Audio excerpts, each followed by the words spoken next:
नमस्कार दोस्तों, मैं विक्रांत चौधरी एसके बुक्स के यूट्यूब चैनल पर आपका स्वागत करता हूं। दोस्तों, हमारी एसएससी जीडी की क्लास चल रही थी। आज हम बात करेंगे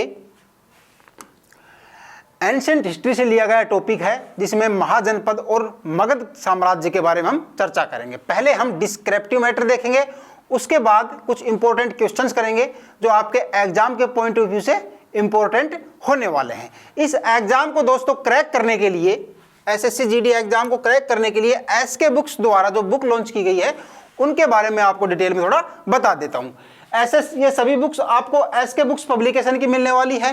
फर्स्ट की बात करें तो एसएससी जीडी कांस्टेबल के लिए स्पेशल गाइड तैयार की गई है।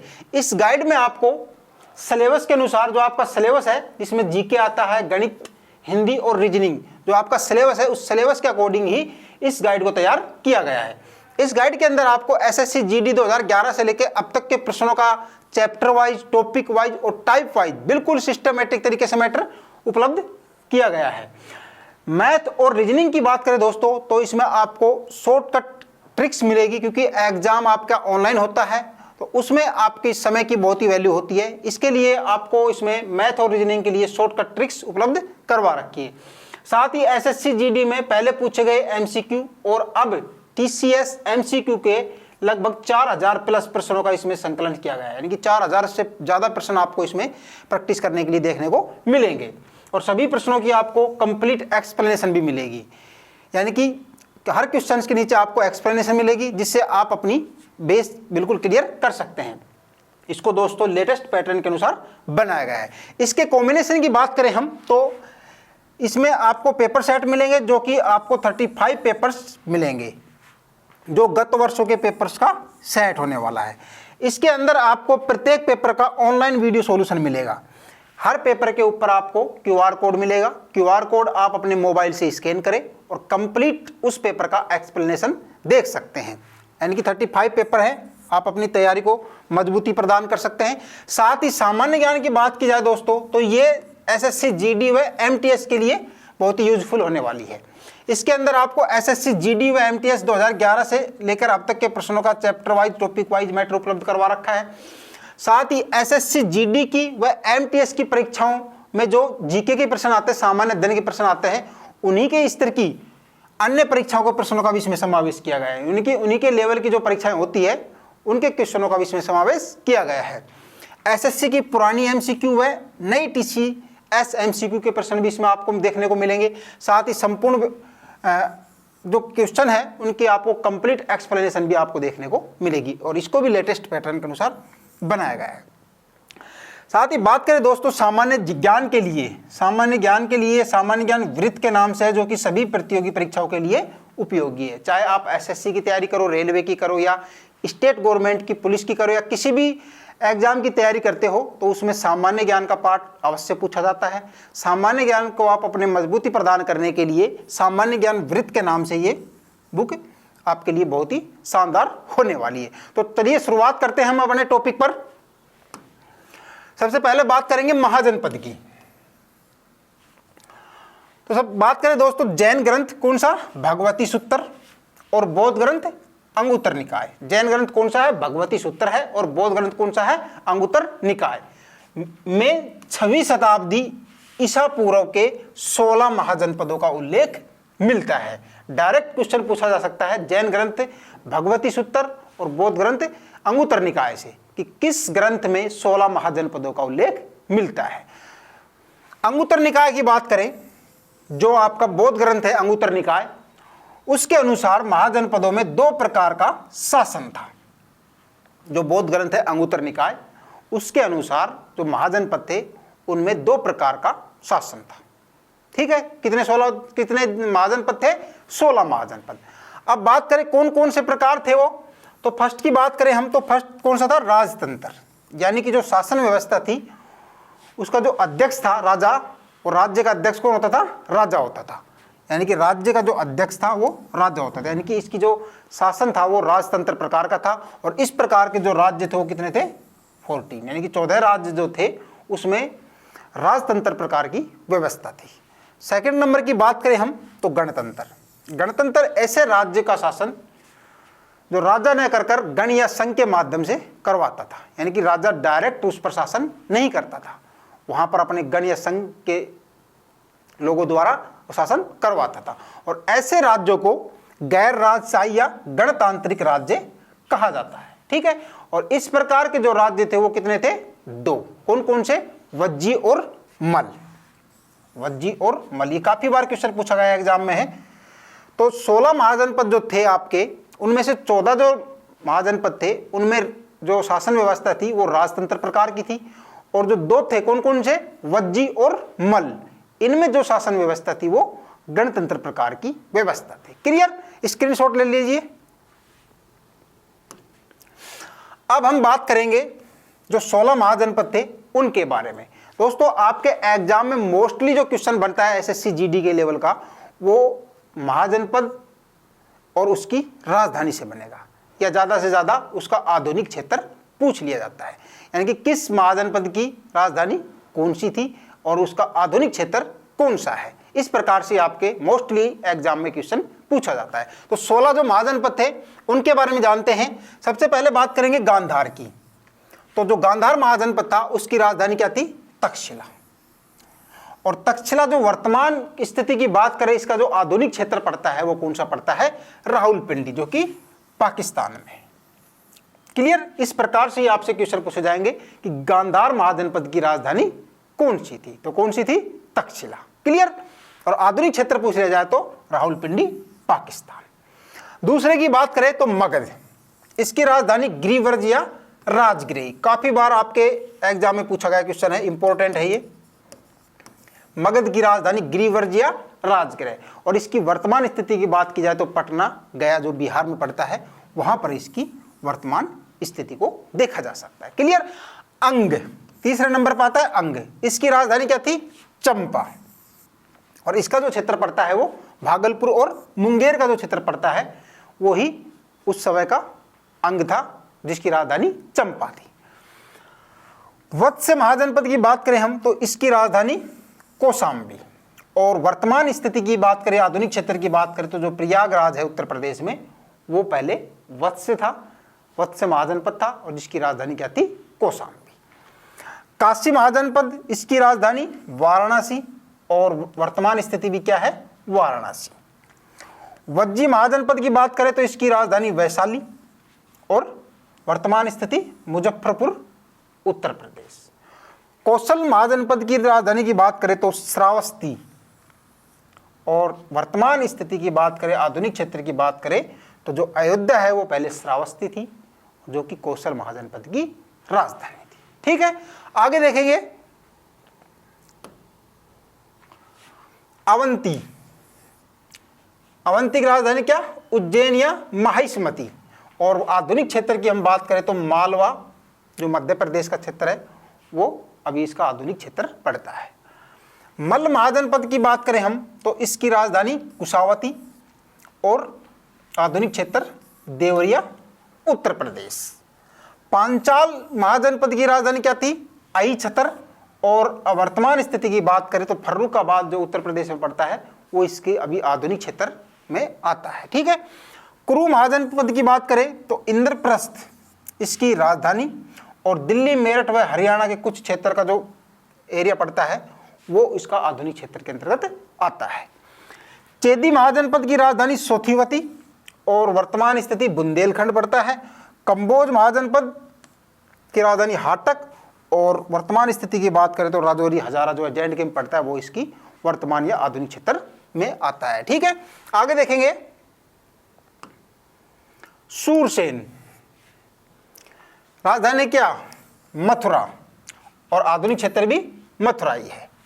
मत्स्य जनपद की राजधानी विराटनगर, और ये क्षेत्र जो पड़ता है जयपुर जो पड़ता है राजस्थान का कैपिटल है, उसके आसपास का क्षेत्र ये मत्स्य जनपद के नाम से जानते हैं। और अंतिम जो है वो महाजनपद कौन सा है? असमक है, और इसकी राजधानी क्या है?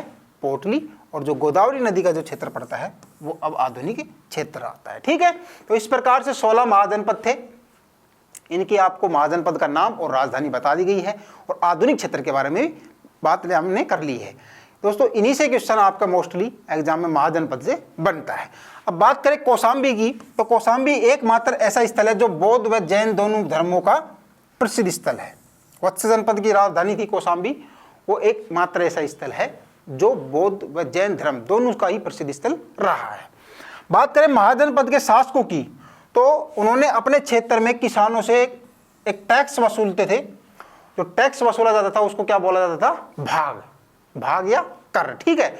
और जो वसूल किया जाता था, जो उत्पादित फसल थी, किसानों के द्वारा जो फसलों का उत्पादन किया जाता था, वो उत्पादित फसल पर 1/6 यानी कि 1/6 1/6 भाग की दर से वो टैक्स वसूल करते थे। क्लियर? यहां तक आगे देखें। अब नए भारत में सरकारी नौकरियां 100% भ्रष्टाचार रहित है। विद्यार्थी अपनी योग्यता से ही सरकारी नौकरी प्राप्त कर सकते हैं। इसके लिए ऑफलाइन कोचिंग सबसे उत्तम होती है, क्योंकि यहाँ पर पढ़ाई का एक पॉजिटिव वातावरण मिलता है। विद्यार्थी केवल अपनी पढ़ाई में ही ध्यान देता है और अपनी रोज की दिनचर्या से वो अलग होता है। साथ में अध्यापकों से उसका संपर्क रहता है, जिससे वो डाउट क्लियर भी कर सकता है। इसके लिए उपयुक्त रहेगा कि वह एक अच्छे इंस्टीट्यूट में तैयारी करे, जहाँ पर उसको बाहर न जाना पड़े। हमारी संस्थान में हॉस्टल है, जहां विद्यार्थियों को कठोर अनुशासन का पालन सेना के रिटायर अधिकारियों की देखरेख में होता है। यहां विद्यार्थियों को स्मार्टफोन रखने की अनुमति नहीं है। रात को प्रत्येक 40 से 50 लड़कों पर एक वार्डन उपलब्ध रहता है। पढ़ाने के लिए सक्षम अध्यापकों की टीम SK बुक्स के लेखक श्री राम सिंह यादव जी के नेतृत्व में कार्य करती है।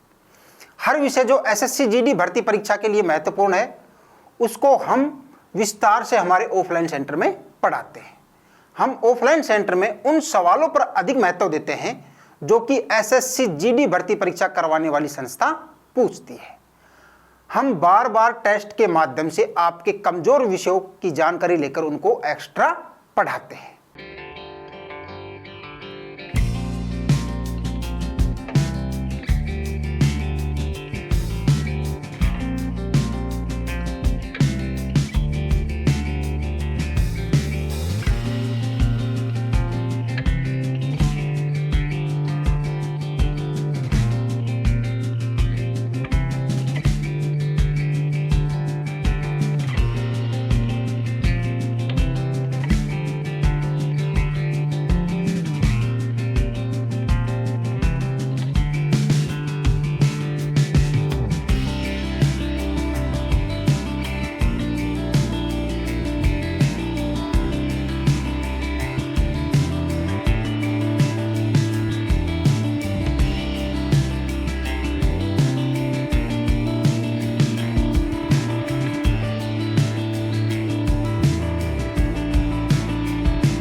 अब बात करेंगे मगध साम्राज्य की। पहले हमने 16 महाजनपद पढ़ लिए, उनकी राजधानी पढ़ ली है, आधुनिक क्षेत्र पढ़ लिया है। अब बात करेंगे हम मगध साम्राज्य की। तो मगध साम्राज्य की बात करें तो 6वीं शताब्दी ईसा पूर्व में एक शक्तिशाली राज्य बनकर उभरा और मगध एक साम्राज्य के रूप में जो इसकी शुरुआत हुई थी मगध साम्राज्य की, वो किस वंश के साथ हुई थी? हर्यंक वंश के साथ में। क्लियर? तो मगध साम्राज्य की जो शुरुआत हुई थी वो हर्यक वंश के साथ हुई थी और 6वीं शताब्दी ईसा पूर्व में एक शक्तिशाली राज्य बनकर उभरा था मगध। अब बात करते हैं, जो 16 महाजनपद थे उनमें से जो मगध महाजनपद था वो सबसे शक्तिशाली माना जाता है। ठीक है, तो सबसे शक्तिशाली महाजनपद कौन सा है? मगध महाजनपद। क्लियर? प्राचीन काल में गंगा नदी के दक्षिण का क्षेत्र जो वर्तमान बिहार पड़ता है वो मगध के नाम से जाना जाता था। दोस्तों इन स्लाइडों में आपके लिए इंपॉर्टेंट चीजें ही ऐड की गई है जो आपके एग्जाम में क्वेश्चन बन सकते हैं और बने हैं। इन्हीं को ही आपको पढ़ना है, ज़्यादा कुछ नहीं पढ़ना है, क्योंकि पढ़ने के लिए तो बहुत है। आपको स्मार्ट स्टडी करनी है, आपको क्या छोड़ना है वो डिपेंड। अगर आपको समझ में आ गया तो आप अपना सिलेक्शन श्योर कर सकते हैं। तो अब बात करेंगे हम मगध साम्राज्य की जो शुरुआत होती है वो किस वंश से होती है? हर्यक वंश के साथ में।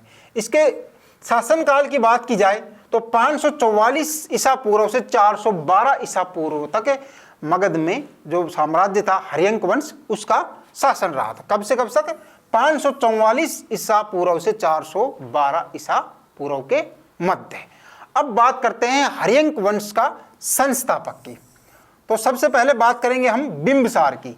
बिंबिसार का जो शासनकाल रहा था वो 544 ईसा पूर्व से 492 ईसा पूर्व तक रहा था।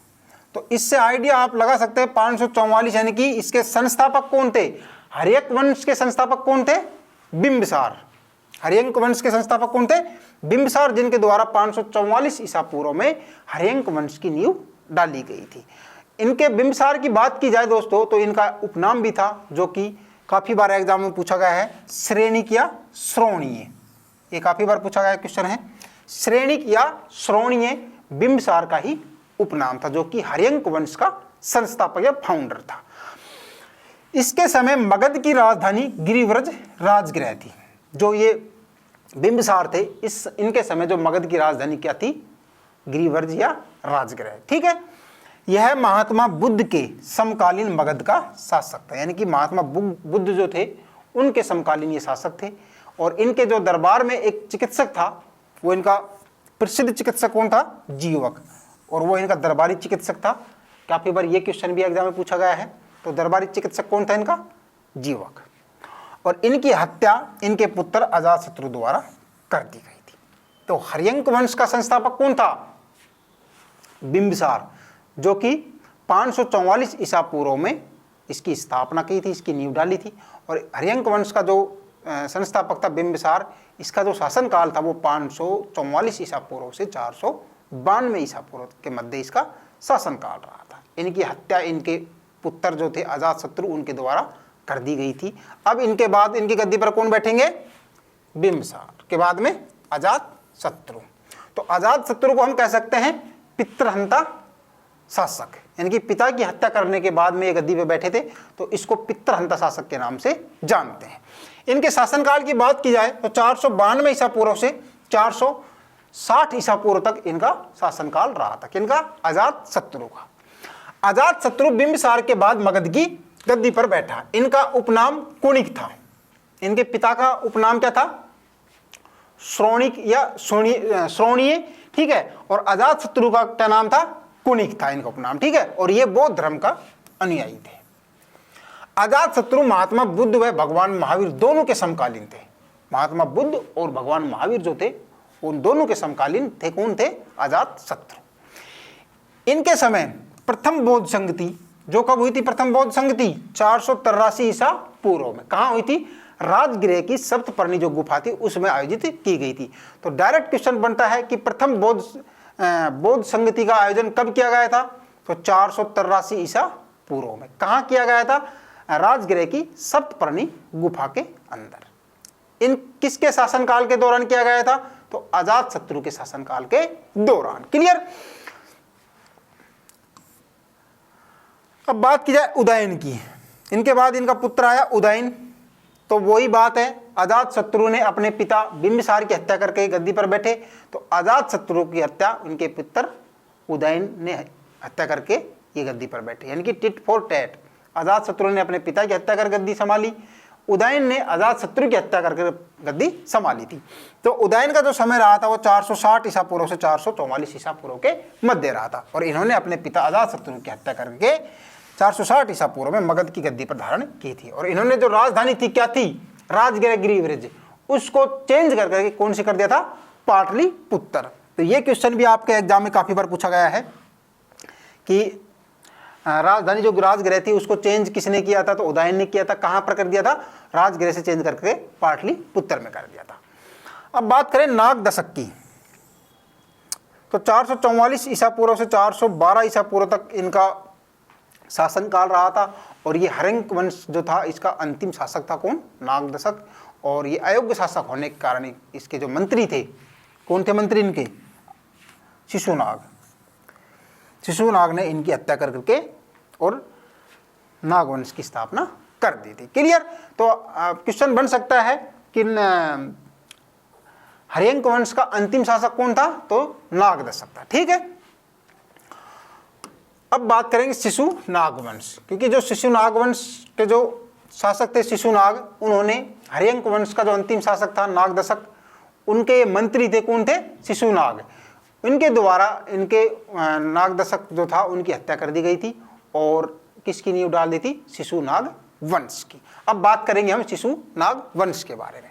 तो इसका जो समय रहा था वो 412 ईसा पूर्व से 344 ईसा पूर्व के मध्य शिशुनाग वंश का समय रहा था। हम बात करेंगे शिशुनाग की।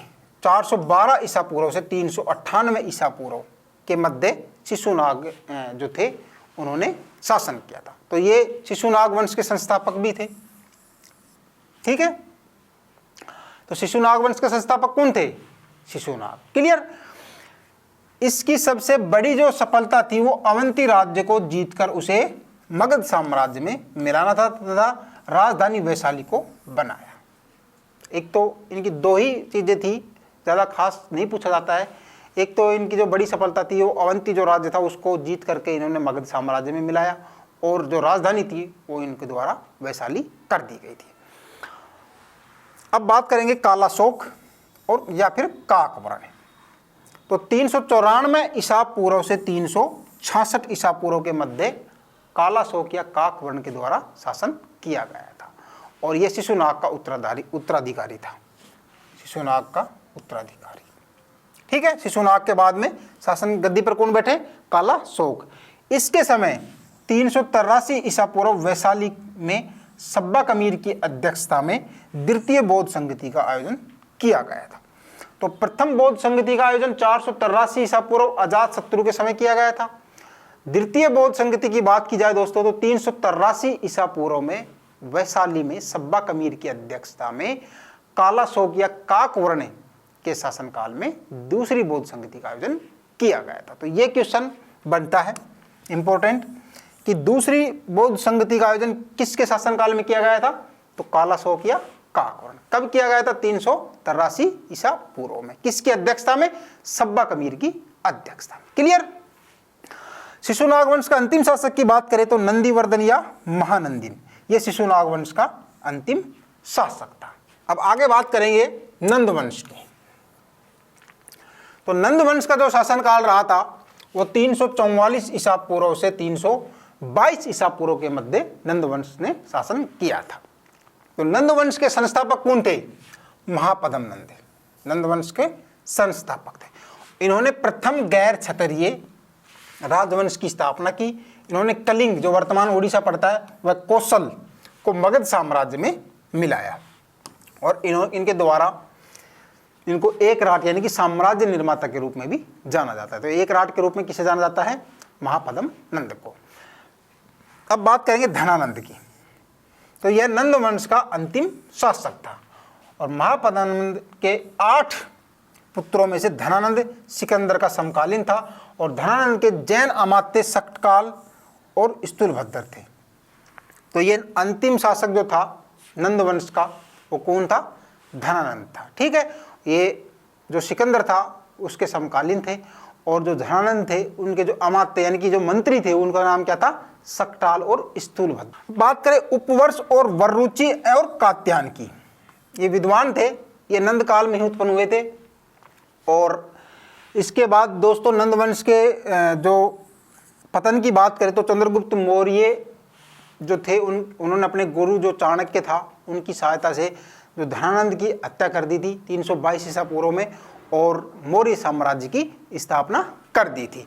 बात करें मगध साम्राज्य की विशेषता की, तो मगध साम्राज्य की क्या विशेषता थी? तो बड़े पैमाने पर लोहे के औजारों का उपयोग, कृषि का प्रसार, और उत्तरी काले पॉलिश वाले मिट्टी के बर्तन भी इस युग से जुड़े हैं। और महिलाओं की जो स्थिति थी वो क्या थी? दयनीय थी। और प्रमुख फसलें की बात करें इनमें, जो मगध साम्राज्य की जो प्रमुख फसल थी वो चावल, जौ, दाल, बाजरा, कपास और गन्ना। चावल, जौ, दाल, बाजरा, कपास और गन्ना इनकी प्रमुख फसलें थी। और जो मगध साम्राज्य था इसमें जो सीमा शुल्क अधिकारी था उसे कमिका के नाम से जाना जाता है। तो ऐसा पूछा जा सकता है कि मगध साम्राज्य में जो सीमा शुल्क अधिकारी होता था उसे किस नाम से जाना जाता था? 4 ऑप्शन होंगे जिसमें आपका कमिका भी मिलेगा। तो कमिका के नाम से मगध साम्राज्य में जो सीमा शुल्क अधिकारी होता था उसको जाना जाता था।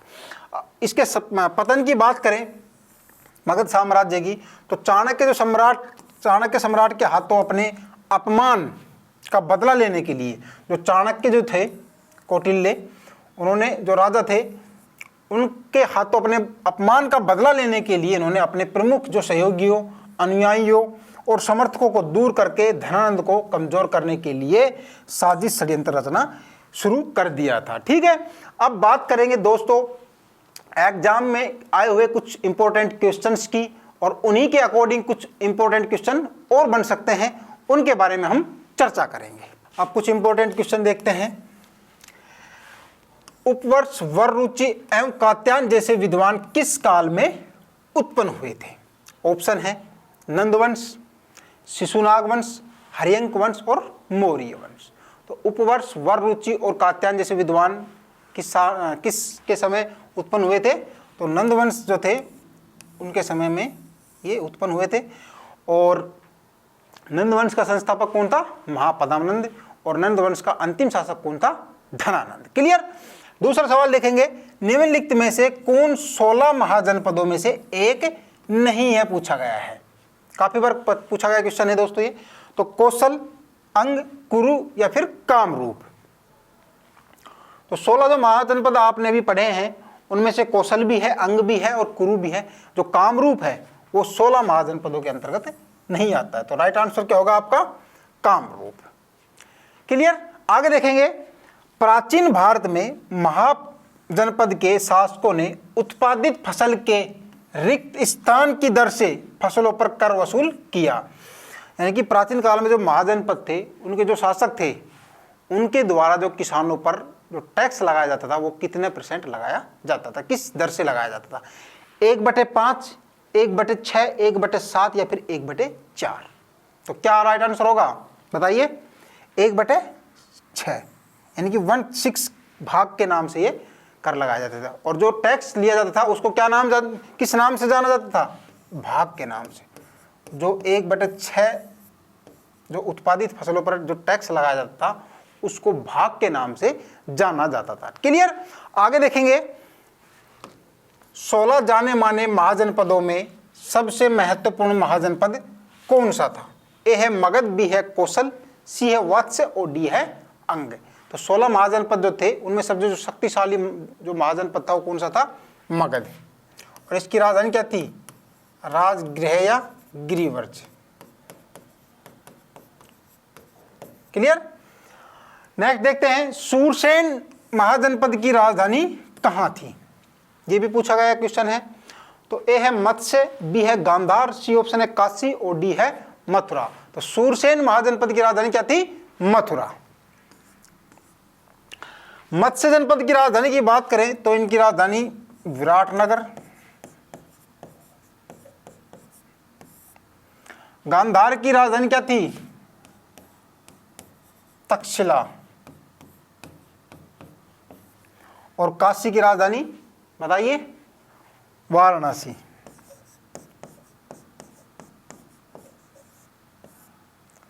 और सूरसेन की राजधानी क्या थी? मथुरा थी। ठीक है।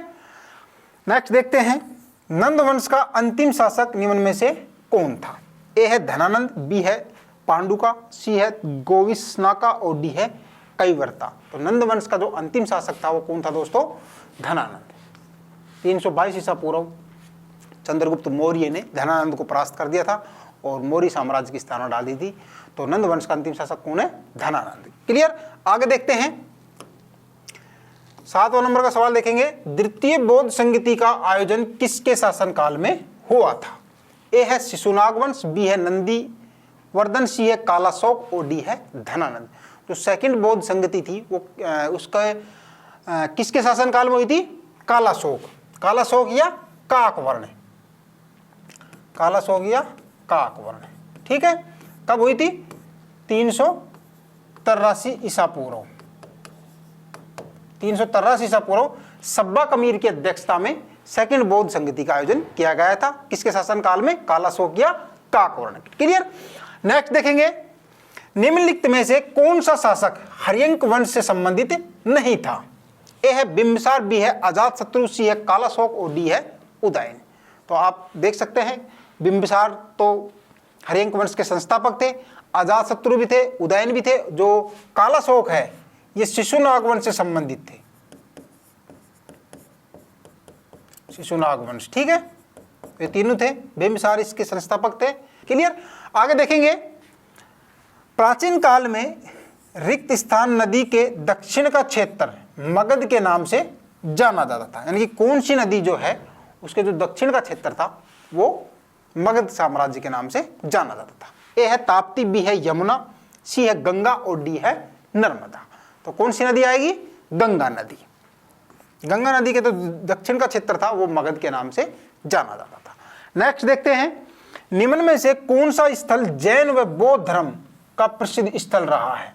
यानी कि दोनों ही का प्रसिद्ध स्थल रहा है। ए है वाराणसी, बी है इंद्रप्रस्थ, सी है कौशाम्बी और डी है तक्षशिला। तो कौन सा स्थल रहा है जो जैन धर्म और बौद्ध धर्म दोनों का ही प्रसिद्ध स्थल रहा है? वो कौन सा रहा है? कौशाम्बी। और ये वत्स जनपद की राजधानी है। वत्स जो महाजनपद था उसकी राजधानी क्या थी? कौशाम्बी। और ये जो है जैन धर्म और बौद्ध धर्म दोनों का ही प्रसिद्ध स्थल रहा है। क्लियर। इस प्रकार से दोस्तों हमने पहले थ्योरी का पार्ट देखा, पर कुछ इंपॉर्टेंट क्वेश्चंस किए जो आपके एग्जाम के पॉइंट ऑफ व्यू से इंपॉर्टेंट है। अभी बात कर लेते हैं, ये बुक्स मैंने आपको बताई है, ये सभी बुक्स एसके बुक्स पब्लिकेशन की है। ये सभी बुक्स आपको आपके नज़दीकी बुक स्टोर पर भी मिल जाएगी और आपको ऑनलाइन भी मिल जाएगी। आप ऑनलाइन लेना चाहते हैं तो इसका लिंक आपको डिस्क्रिप्शन बॉक्स में मिल जाएगा। दोस्तों इस चैनल पर हम एसएससी, जीडी और अन्य सभी भर्तियों से संबंधित इंपॉर्टेंट जानकारी और स्टडी मटेरियल उपलब्ध करवाते रहेंगे। तो वीडियो को लाइक करें, चैनल को सब्सक्राइब करें और अपने दोस्तों के साथ शेयर करना बिल्कुल भी ना भूलें। मिलेंगे नेक्स्ट वीडियो में। जय हिंद।